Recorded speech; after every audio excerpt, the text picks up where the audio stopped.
Right now, you probably know someone stuck in inadequate housing, either in rented spaces that barely meet basic standards or in temporary shelters.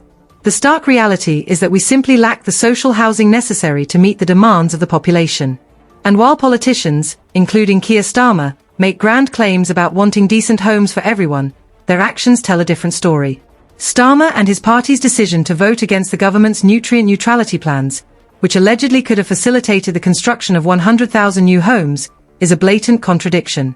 Instead of collaborating to solve the housing crisis, they've chosen to play political games, leaving vulnerable citizens without the support they desperately need.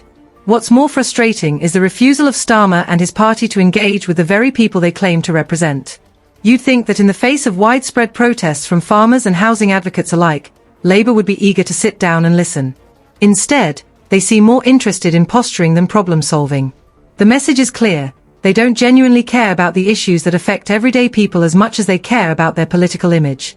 As the dust settles, an unlikely figure is emerging as a disruptive force in UK politics: Elon Musk. Yes, the tech mogul who has taken the social media world by storm with his unfiltered opinions is now turning his gaze toward British politics. Musk's recent commentary on the UK government, particularly its handling of free speech and regulation, has ignited a firestorm. He's not just tweeting for fun, he's strategically targeting the Labour Party, calling out their perceived authoritarianism. Musk's assertion that the people of Britain have had enough of a tyrannical police state resonates with a populace that is increasingly fed up with government overreach. His recent retweet of a petition that amassed 1 million signatures and quickly climbed to 2 million is a testament to his influence. This is not merely a celebrity throwing shade. It's a calculated move that puts pressure on the government to address legitimate concerns about civil liberties and state control. Musk's criticisms of Keir Starmer are not just random jabs, they're incisive attacks on Labour's foundation, accusing them of creating a two-tiered justice system, one that protects criminals while punishing those who dare to express dissent online. Labour's defensive posture in response to Musk shows their inability to effectively engage with criticism. Starmer's attempts to dismiss Musk's concerns as mere noise from a wealthy tech entrepreneur are weak at best. Instead of addressing the serious implications of government control over speech, Labour seems more concerned with maintaining a facade of support from other business leaders. But is this really the direction they want to take? It raises questions about whether they are genuinely committed to protecting freedoms or simply trying to save face. The stakes in this ideological clash are rising.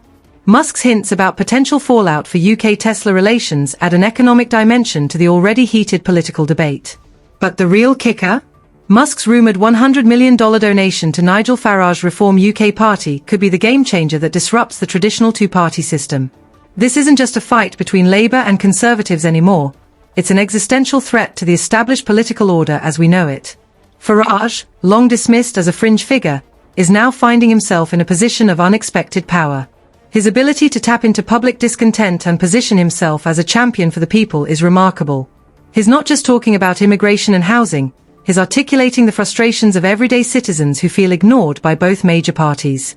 His blunt communication style is resonating with those who feel left behind, and Reform UK is witnessing a surge in membership as a direct response to the failures of Labour and Conservatives. What's driving this transformation? Farage's criticisms align perfectly with public sentiments regarding Labour's policies, particularly their approach to immigration. His assertion that Labour is prioritising migrants over British citizens hits a nerve, especially amid the ongoing housing crisis. More and more voters are waking up to the reality that they need a representative who understands their struggles and is willing to fight for them. As Farage gains traction, the political establishment is scrambling. Labour and Conservative leaders are realising that they can no longer ignore the rising tide of discontent. Farage's alignment with Musk on free speech issues further solidifies his position as a champion of individual liberties against an overreaching government. This is a critical moment. If Musk's promised financial support materialises, Farage could have the resources to challenge the status quo more effectively than ever. The political landscape in the UK is shifting dramatically. With the next election looming, voters are no longer merely choosing between established parties, they are deciding the future direction of democracy in their country. If the current trends continue, we may witness the emergence of a significant third party that could reshape governance for generations to come. As Rishi Sunak prepares to host an investment summit, the absence of Musk due to the ongoing tensions highlights the conflict between economic interests and political ideologies. This is not just a political drama, it's a critical turning point for British democracy. The choices made in the coming months will have profound implications, and the outcome remains uncertain. Farage's resurgence, coupled with Musk's provocative influence, presents a dynamic and unpredictable chapter in the saga of UK politics. The people are restless, and the stakes have never been higher.